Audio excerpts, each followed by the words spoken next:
dambeyn hadalka afkiisa ka dhamaadana waa la qabto adiga dakanaha qabto dadka isaga fiirinaysa maxay tahay inta ka tirsantaa wax kale inta kaamara dukaamanka kaamirada ku xiran tahay bis aad lambar igu soo qoray meeqa lambar qorto mar kale sida loo burburiyay shabakad basaasiin qawaariij ah sida loo soo helay shantan jaasuus ee bulshada ku milmay la isuguna adeegsaday gudahoodana loo dhaxgalay weydiimo kale ee ma suurtagelayso dhammaan jawaabahaas in aan kugu siiyo warbixinteedana maxkamadeed waxaase hubaalay in mar kale loo dhacay laantii ugu weyneed ee dabagalka qawaariijta niisan ay mar kale qaaday howlgalkan qarsoon shabakaduna waa igu yeeraan istidlaaca ayaa ka shaqagali jirtay soo saaminta goobaha ganacsi ay kaamirooyinka qarsoon ku xiran yihiin waxaana shaqadaasi u dhacday inay soo indhiidhayaan fadhiyada laamaha amniga ee ay ku leeyihiin caasimadda eedeysane abshir saalax cabdulaahi muumin taagane waxa uu argixisada kaga biiray jallaqsi 2013 isagoona ka fikir qaatay adeerkiis maxamed abuukar muumin wuxuuna tababar 2 bilood ah ku qaatay tuulada goobaale ee gobolka shabeellaha hoose uu ku bartay tabta dagaalka iyo isticmaalka hubka noocyadiisa kala duwan markiisii ugu horeysay tababar kadib waxa uu ka shaqo bilaabay qaybta ka dhex shaqeysa magaalooyinka gaar ahaan degmada jallaqsi ee gobolka hiiraan kadib 2017 ayaa loo soo wareejiyay qaybta hordhaca oo ah kuwa fuliya dilalka gaadmada ah ee caasimadda muqdisho dhexdeeda waxaana horjooga looga dhigay dhagarqabe cabdiraxmaan taagane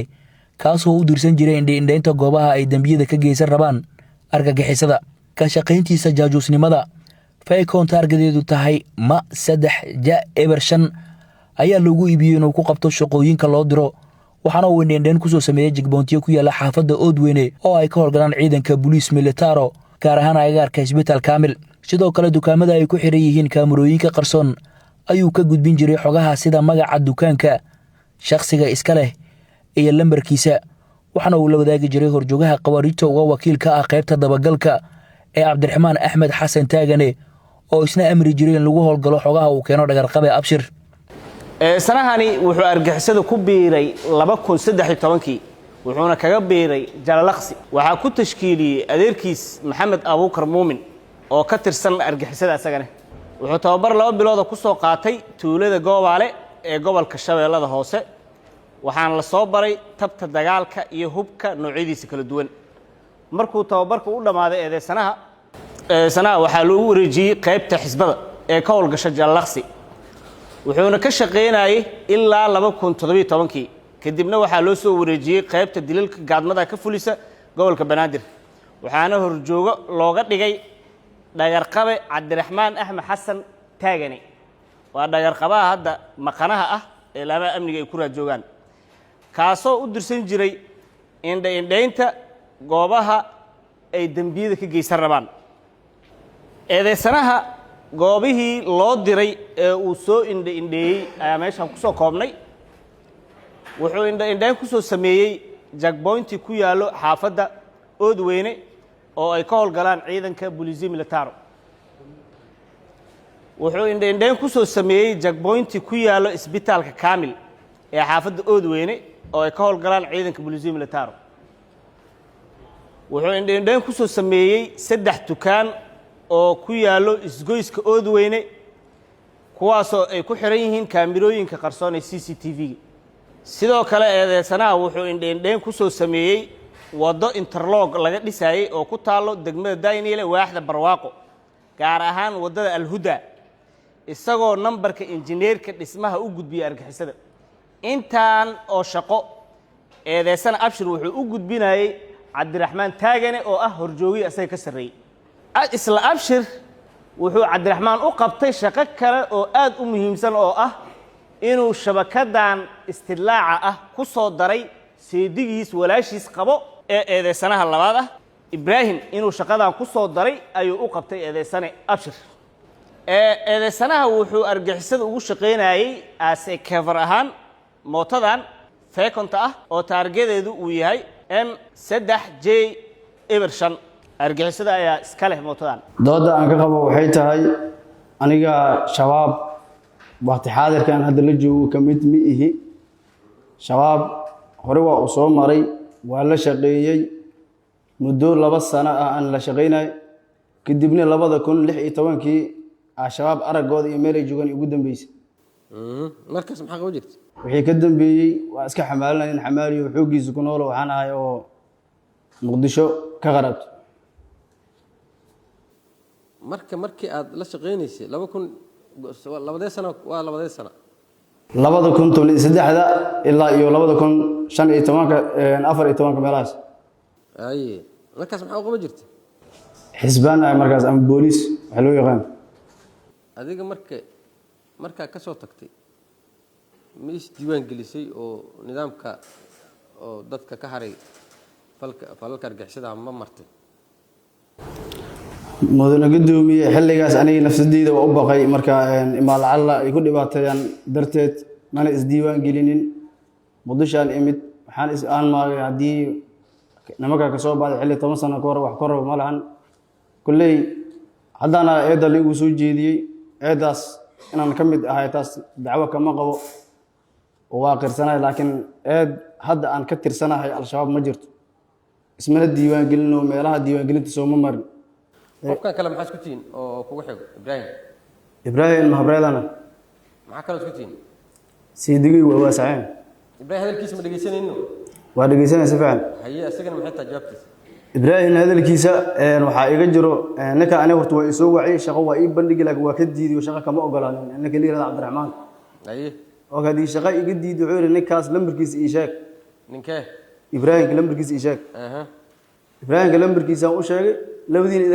idinka labadiin wada hadlay laakiin aniga shaqo oo aniga aan la qaatay cabdiraxmaan kama jirto aha muxuu ka dalbaday cabdiraxmaan in la shaqeeyo waa iga dalbaday muxuu ka dalbaday inaad u qabato inaan shaqadan oo istilaaca aan kala shaqeeyo waa iga dalbaday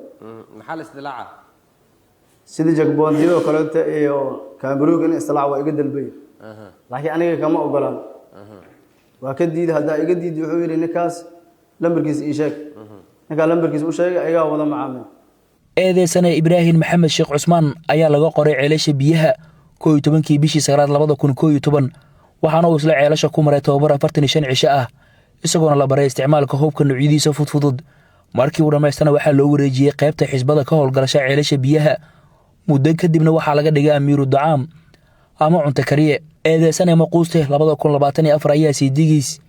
ahna eedeysanaha koowaad abshir saalax cabdullaahi ku qanciyey inuu ka shaqo bilaabo qaybta jaasuusiinta uu madax ka yahay horjooga cabdiraxmaan taagane mushaar bishii $40 ah in la siinayo halkii xogna $3 loogu bedeli doono ayaana lagu qanciyey waxa uu indheendheen ku sameeyey goob cilaansaar ah isbeerbaartisyo ku yaala agagaarka isbitaalka kaamil ee xaafadda oodweyne iyo farmashiyaal ay ku xirnaayeen kaamirooyinka amniga waxaa kaloo uu gudbiyey lambaro iyo magacyada ganacsatada degmada daynile ee xirtay kaamirooyinka eedeysane ibraahim maxamed sheekh cismaan maquuste lagu naaneyso argixisada al-shabaab wuxuu ku biiray sanadkii 2011 ku biiray hadda maaha ilmihii waqtigaas la dhalaa qaangaar wuxuuna kaga biiray deegaanka ceelasha biyaha wuxuuna tababar 45 cashaa ku qaatay duleedka ceelasha biyaha isagoo la baray isticmaalka hubka noocyadooda fudud markii uu dhamaystay tababarka waxaa loo wareejiyey qaybta xisbada ka howlgasha ceelasha muddo kadib waxaa laga dhigay amiiru dacaam waa marka la foolo uu guuray eedeysanaha 2024 ayaa seedigiisa abshir saalax cabdullaahi ku tashkiiliyey inuu ka mid noqdo qaybta istikhbaaraadka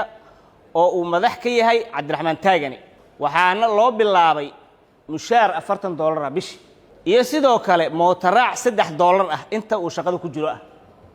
eedeysana maquuste shaqooyinka uu argixisada la qabtay ama u qabtay waxay kale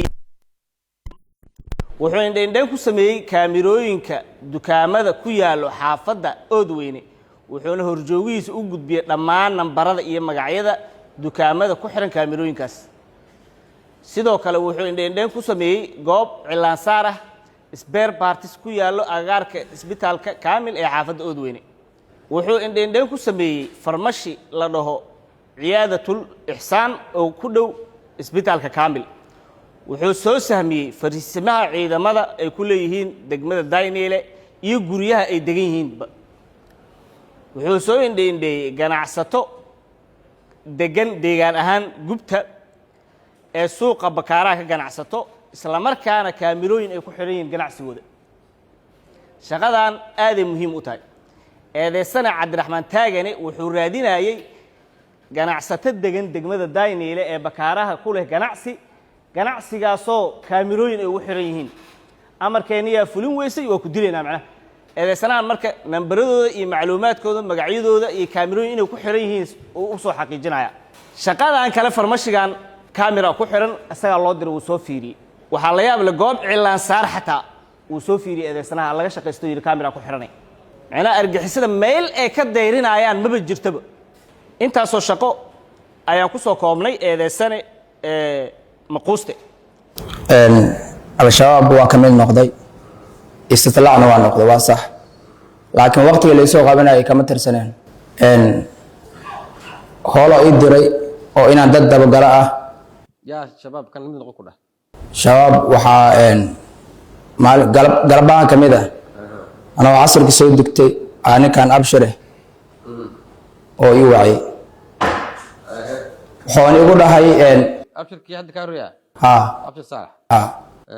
saay wacay wuxuu igu dhahay nimanka odayaalka ahna soo waceen lambarkaagaan u baahan yihiin saas darteedna waa gudbiye haddii ku soo wacaa la macaamil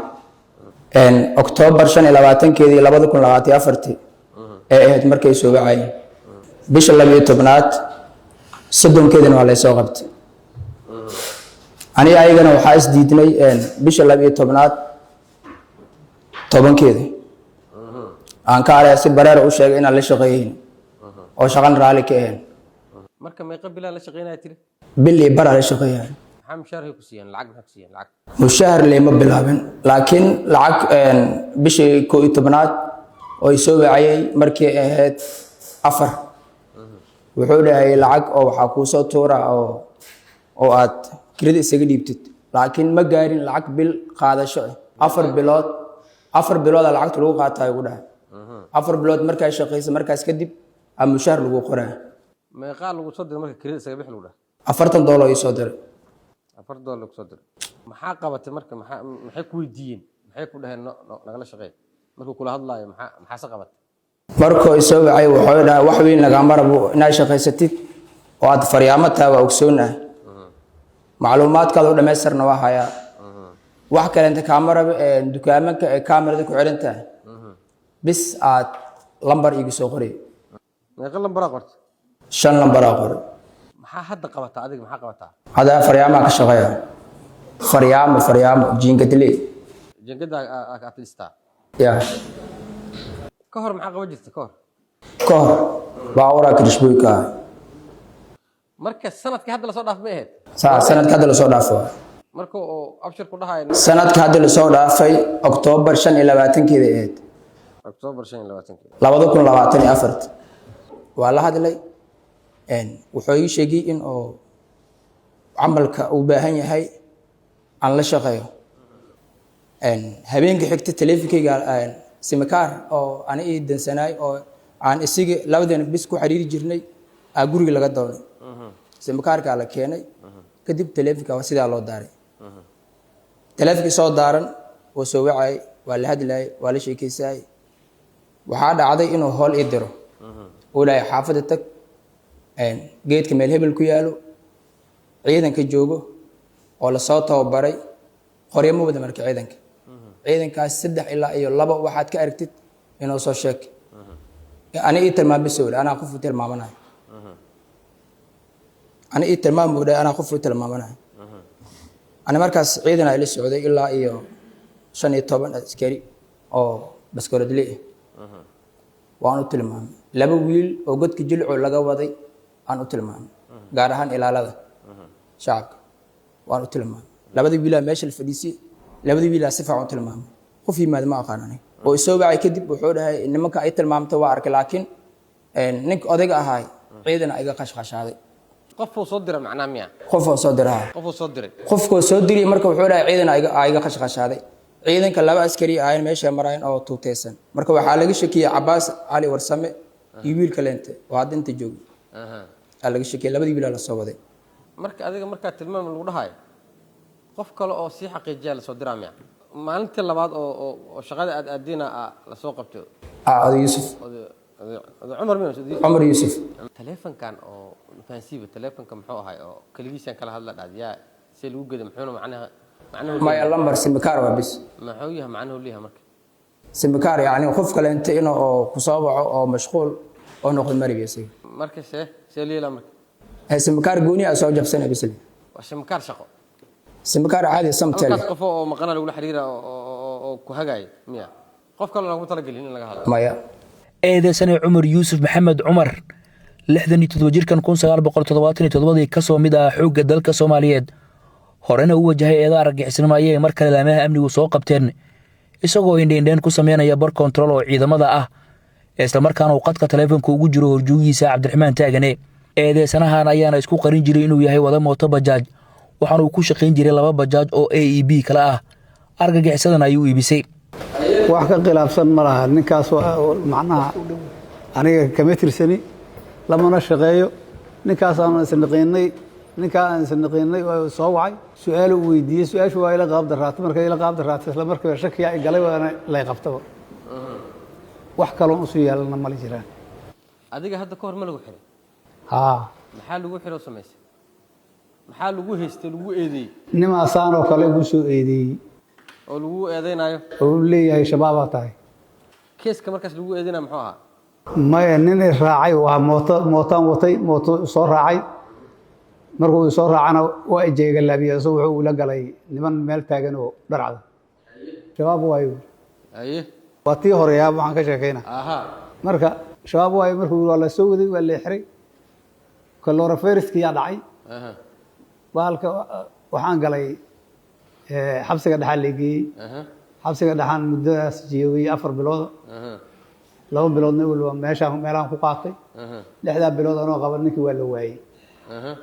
baarihi ninkii aan keenayo uu yiri marxaatiga ahay oo ninkaan haystay waa keeni waayay hal si fasax uu yiri marka waxba uma hayo yiri ninkaan waa fasaxantaa leeyahay warqada la siiyay warqada aan marinaha haystay hadda wax la soo qaaday ku jirtaa malayna hadda guriga la tagay markii la qabtay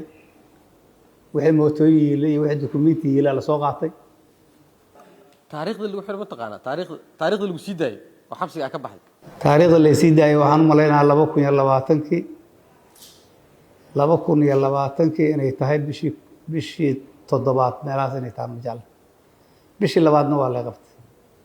magaca naftiisa ma ku qoraa mise wax kale ku qoraa iyo magac kale ii baxsho cumrigiisa baa leeyahay ugu qoraa cumrigiisa ku qoraa hadda markii hadda intee laga soo asiib hadda meel liira jamisle aan maray haye niman odayaal oo family aan sunahay ay iga waceen fadhiga waceen ayagaan u socdo marta aanu maraha dhableyr ma dhabta waxa ka horeeyay sheeg maxaa ka horeeyay waxa ka horeeyay niman la hadlayay yaxya leeyahay oo ku soo wacay oo hore aan soo qoon jirnay mootaal isla jirnay muxuu yahay hadda yaxay hadda wuxuu yahay ma aqaan markii ugu dambeysay mootaali ahaa shacab ahaa kol baan uu kuma dareemin shabaabnimo muxuu ku soo diray wuxuu dhahay niyow intay u socotaa waa ku imaan lahay mootar rabaa waa ku imaan lahay intay joogtaa jaanis ma hayaan hadirtaan fadhigaan u socdaa markaan fadhiga soo baxaan ku soo waca fadhigu meel dhow miyaah meesha jamis la waayaan iraanu meeshaan u socdo jamis la miyaha war jamis la niyow nima waxay yihiin la garan waaya laga sheegay iska fiiriyo abeenadu sidii yirin nimankaana dhab yireen yaxye muxuu ku diray muxuu ku dhahay yaxye wuxuu yiri meesha laba nin la garan waayo macnaha laga shakiyaad joogaan fiiri iska fiiri abeenada hadalka afkiisa ka dhamaadana waa la qabtay adiga dakanaha qabtay dadka isaga fiirinaysa maxay tahay intee ka tirsantaa maxaa qabataa maxaan qabtaa macnaha aniga fadhi aan u socdano odayaal waceen aan u socday oo meesha ku yaala isla gurigu waa ii muuqdaba eedeysane Isaaq Aadan Cabdullaahi Dalmar ayaa ka soo jeeda reer dhamaantood ah qawaarij waxaana wiilka shanaad uu ka yahay 4 kale oo xitaa aabahood qawaarijta ka tirsan yahay walibana horjoogo sare oo qaybta tashkiilinta ah Isaaq Dalmar xisbo cunto kariye jabhad iyo jaajuus ayaa hadda lagu soo qabtay isagoo ka shaqeynaya qaybta basaasiinta watana mootafay kontaarga lambarkeedu uu yahay ma 7-9 oo ay argixisadu leedahay laguna soo gacan geliyay waxaana lagu soo gacan geliyay kadib xog laga helay eedeysane Maquuste aan ka mid noqday waqtiga 2028 kadib marka ku biiray la shaqeyn waa la shaqeeyay gobolka Bay iyo sidoo hadda si sheegay Hiiraan waa ka howlgalay laakiin in oo aabbahay iyo familkay oo xaggaas ay ka tirsan yihiin kuma jirto. marka horena anaa aaday, anaa rawaashahey ku galay. haddana macnaha familkay cid hadda aan ku ogahay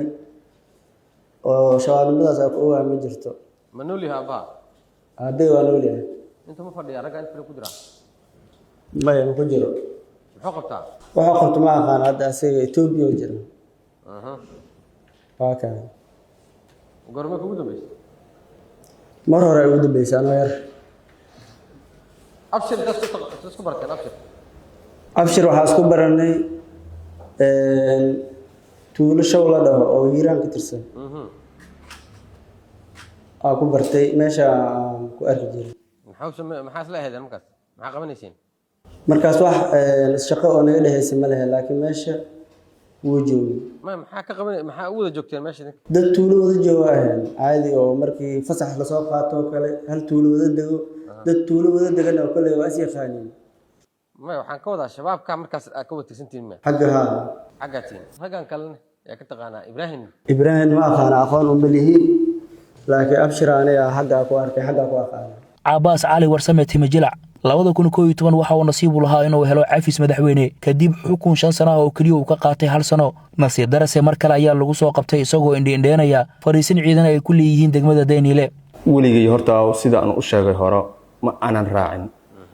mana ka tirsanayn. hadda midaan uu leeyahay dacwad dowlad ay ehelkiisii isla galeen ayada waa sax. way isqabsanay, annaga maxaan nahayn yabadhaalaan nahay, afar cunugoo yaryaraan nahay. ilma aniga iga sii yaryar yihiin, waana la handaday, wax walba nagula sameeyey, dhulkii aan nagala kiciyey. marka deegaankii xaafadii aan ku nooleen iyo dadkiiba haye maasaan yeeshaan, lacag ma haydaan, iskama qaban kartiin, warkiyaa nala yiri. untalaagi waa yeelin unu ayada meel kasta ku ridi kartee niyaddii unu sida wayna siday waa nagula quraamiyey. sidii aan maxkamadda xagga ku aadnay. intee aadeen? maxkamad shabaab ku dacwoonay, sidaan ku dacwoonay. haddana dhulkii laasim, haddana waa dhaxalkii waa la yiri. meel kasta waa ka jiraan. aabbahay dhulka kaliya kama uu tegin, dhul badan oo ka tagay. koobi hore oo ka tagana waa nagala inkiray. intaan u dagaalayna dhulka hore u ahaa aabba uu ka tagay inaan wax ka helno, asagana waa nagala dafiray. laakiin weligay urur iyo shabaab hore mid una aanan naqan. xukun ma kugu dhacay? way ugu dhacay. marka ma dhamaysan miya? xukunkii maya. waa lagu cafi miya? sanadkee ahayd? maxaan waa yaraa xilligaa cunugii taa yaraan ahaa 2010kii 2000 dhinacaasay ahayd. maxkamadda darajada koowaad ee ciidamada qalabka sida oo dhageystay sargaal ka tirsanaa hay'adda nabad sugidda iyo sirdoonka qaranka ee NISA ee sida xisaabta lahayd u soo qabqabtay 5 eedeysane ayaa kadib baara ka tirsan NISA maxkamadda ku biiriyey macluumaadyo kale oo galkan la xiriira. gaashaan la dhexe Axmed Cabdallah ku xigeenka xeraaliyaha guud ee ciidamada ayaa isla maxkamadda ka codsaday in dhammaan 5 eedeysane lagu xukumo dil toogasho ah maadaama ay yihiin kuwa soo abaabula dilalka iyo qaraxyada. dhammaantood 5 eedeysane waxay hoos tagaan hal horjooge oo lagu magacaabo Cabdiraxmaan Taagane. waxaan maxkamadda hor keenay xiriiradii telefoon ee ka dhaxeeyay Cabdiraxmaan Taagane iyo eedeysanayaasha. sidoo kale waxaan maxkamadda hor keenay codad ay iskula xiriireen Taagane iyo eedeysanayaasha. mudane gudoomiye, mudane garsoorayaal maxkamadda sharafta leh, eedeysanayaashani istilaaca ama indheynta qaybta la yiraahdo waa qaybta ugu muhiimsan ee argixisada isticmaasho, sababtoo ah qaybta dilalka qorshaysan fuliso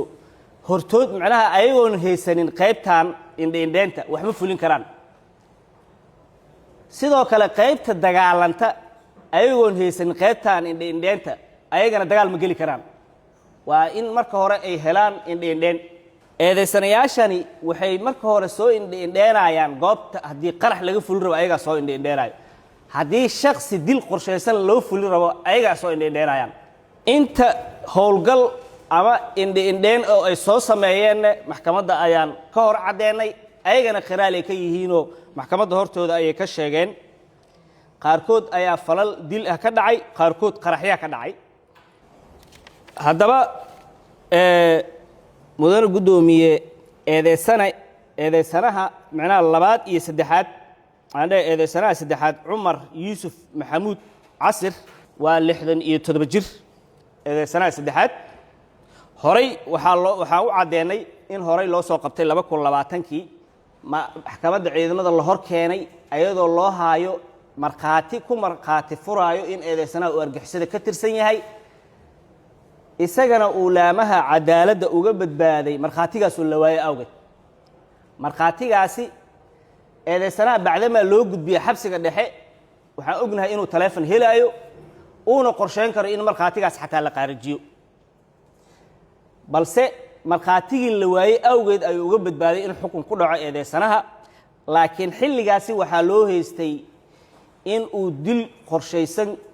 geysan rabay isla markaana uu diri rabay gabar shaahley ah haatan oo la soo qabanayo eedeysanaha waxaa maxkamadda horteeda laga caddeeyey in goob argixisada ay rabtay inay wax ka fuliso oo loo diray eedeysanihii ka horreeyey ee abshir ahaa soo sahmiyey haddana si xaqiijin ahaan cumar loogu diray asagoo taleefonkii dhigta ku haayo oo la hadlaayo horjoogihiisana lagu qabtay isla goobtii uu sahanka ka geysanayay halkaas waxaa la leeyahay asoo falagaransi ku jira la qabtay eedeysanaa dembi faraha kula jiro marka dembiga faraha aad kula jirtid iyo adoon dembi geysanayn marka lagu qabtana labay kala tahay marka dembiga faraha aad kula jirtid waxaa waa caddeyn buuxda lagu hayaa isaaq aadan cabdullaahi waxaa maxkamadda horteeda ka caddeynay inuu argixisada ka tirsan yahay kana soo shaqeeyey qaybta jabhadaha 3 gobol oo ka soo dagaalamay baay bakool iyo hiiraan qiraal uu ka yahay maxkamadda horteeda oo ka qirtay qayb xisbe la yiraahdo dadka garaacdo inuu ka mid ahaa uu qirtay mar inuu soo noqday amiiru dacaam ama cunto kariye maxkamadda ayaan horteeda ka caddeynay sidoo kale waxaan maxkamadda horteeda ka caddeynay in aabihiisa uu horjooge argixisada ka tirsan yahay sidoo kale 4 isaga la dhalatay inay argixisada horjoogayaalka yihiin isaaq waxaa la soo qabtay asagoo xamar u yimid in uu ka mid noqdo kooxda dilalka qorshaysan ka fulisa gobolka banaadir waxaana lagu soo qabtay xog ay bixiyeen eedeysanayaasha kale maxkamadda horteeda waxaa ka caddeynay Cabbaas cali warsame in horey xukun maxkamadeed ugu dhacay xukun 5 sano ah ay maxkamadda hore ugu dhufatay waxaana loo haystay faldambiyeed argixisnimo al-shabaab inuu ka tirsanaa haatan markii xukunkii inta uusan dhammaanin ayuu cafis madaxweynaha eedeysanaha ku baxay sida maxkamadda horteeda uu ka caddeeyey balse markii la cafiyey kamuusan toobadkeenay argixisadii iyo falalkeedii ku laabtay haatanne asagoo qaybta istidlaaca ka tirsan ayaa la soo qabtay eedeysanaha qiraalna waaye oo qiraalkiisa maxkamadda ayaan la wadaagnay eedeysanayaashani waxa loo diraayay waa shacab Soomaaliyeed oo ganacsato ah dukaamo yaryar goobo cilaansaara ama saaloon ah farmashiyaal ayaa waxaa loo diraayay inay soo sahmiyaan nambarada taleefanada ay ka soo qoraan magacyadooda ay soo gudbiyaan dhiigga ummadda Soomaaliyeed ay ka macaashayeen kooxdan argixisada ee al-shabaab nasiib wanaag shacabka Soomaaliyeed waxay si geesinimo leh uga hor yimaadeen argixisada al-shabaab sidaas awgeed mudane gudoomiye ayadoo la fiirinayo juhdiga iyo dadaalka shacabka Soomaaliyeed ee bixinayaan iyo laamaha amniga juhdiga ay bixinayaan ayaan waxaan eedeysanayaashani hor keenay cadaaladda waxaan rabnaa in ay ku ildoogsadaan maxkamadeynta eedeysanayaashan u taagnaa har iyo habeen inay dhakraan shacabka Soomaaliyeed inay dhiigooda daadiyaan shacabka Soomaaliyeed saas awgeed maxkamadda sharafta leh bacdama eedeysanayaashani ay jawaasiis u yihiin kooxda argixisada ee al-shabaab falal lidi ku ah amniga bulshada Soomaaliyeed ee shacabka Soomaaliyeedna ay fuliyeen waxaan maxkamadda sharafta la ka codsanayaa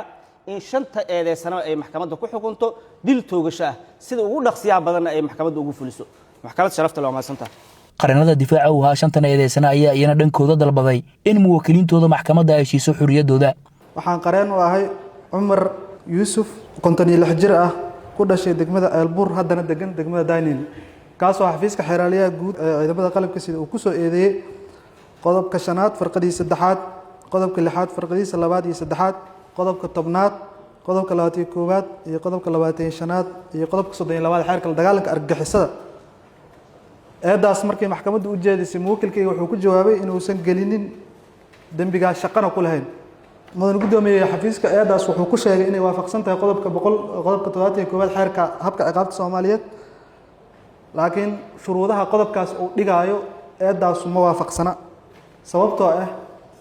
markii la eedeynayo qodobkaas farqadiisa labaad in ka badan hal eedeysana laguna eedeynayo dembiye kala duwan waa in dembi kasta lagu caddeeyo goobta iyo goorta iyo waqtiga uu dhacay eedeysana walbana doorkiisa cad loo sheega intaasba mudane guddoomiye maxkamadda sharafta leh kuma cadda eedda xafiiska uu soo gudbiyey mudane guddoomiye xafiisku wuxuu ku eedeeyey eedeysanayaasha dhammaantood oo muwakilkayga uu qayb ka yahay qodobo badan oo ilaa 6 qodob gaaraya qodob walba qodobadaas ka midna uu leeyahay arkaan u gaar ah oo ay tahay cadeymaha xafiisku uu soo gudbinayo inuu ku saleeyo falanqeeyo qodob walba iyo tiirarkiisana iyo dembiga ku xusan iyo cadeymaha in la isku jaangooyo waxaa muuqata mudane guddoomiye maxkamadda sharafta leh in xafiisku uunan ku samaynin falanqeyn qodobadaas isla markaana uusan dul istaagin tiirarka arkaanta ay ku taagan yihiin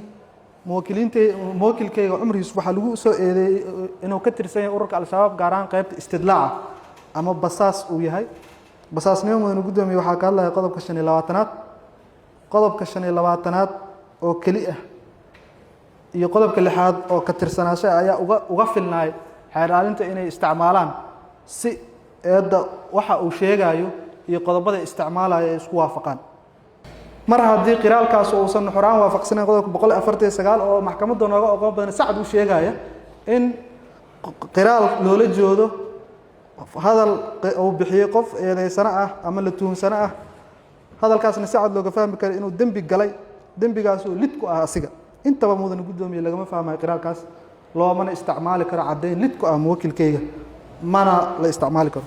Cumar xogti uu sheegay aheeday in nin Yaxya la soo wacay oo kaliya ayuu sheegay wuxuu intaas raaciyay fikirkiisa ayuu ku darsado wuxuu sheegay inuu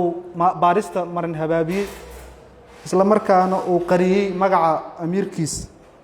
mudane guddoomiye wax cadeynaya inuu baarista marin habaabiyay isla markaana uu qariyay magaca amiirkiisa oo baaraha uu soo gudbiyay ama xeeraaliyuu soo gudbiyay ma jirto mudane guddoomiye maxkamadda sharafta leh cadeyn ay ku cadeynayaan in Cabdiraxmaan Taagane numberkaas uu wacay oo maxkamadda lala wadaagay ma jirto mudane guddoomiye eedeysanayaasha kale oo la xiran muwakilkayga waxay sheegeen dhammaantood inaysan aqoon u lahayn Cumar Yuusuf cid oo gaar oo yaqaan aysan jirin Ibrahim oo sheegay in la soo waday isla markaana taleefanka uu kula jiray qof kale oo urur ka tirsan ma sheegin inuu yaqaan Cumar aqoonna uu leeyahay kaliya wuxuu sheegay in asoo la wado oo xiran loo keenay ayuu sheegay mudane guddoomiye arrintaasna waxay muujineen inuusan muwakilkayga wax shaqo ah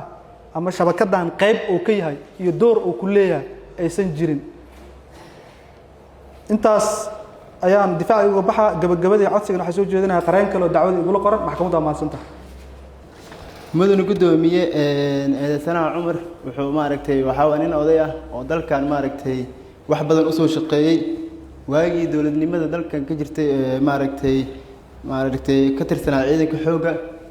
howlo badan u soo qabtay oo dagaalo muhiim ah oo maaragtay dagaalkii 77 iyo dadka ka soo qayb qaato dalkan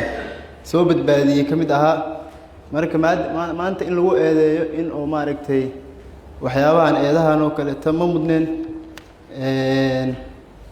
mudane guddoomiye sidaa darteed waxaa maxkamadda sharafta leh ku codsanaa in eedayahan loo soo jeediyey dhammaan ay ku weyso maaragtay si cadeen la-aan loo xiray galkan maxkamadda sharafta leh waa mahadsantaha Ibraahim Maxamed Isxaaq Aadan iyo Cabbaas Cali Warsame si waafaqsan 103 maxkamaddu waxay u jeedisay eedoodii si waafaqsan 104 way ku jawaabeen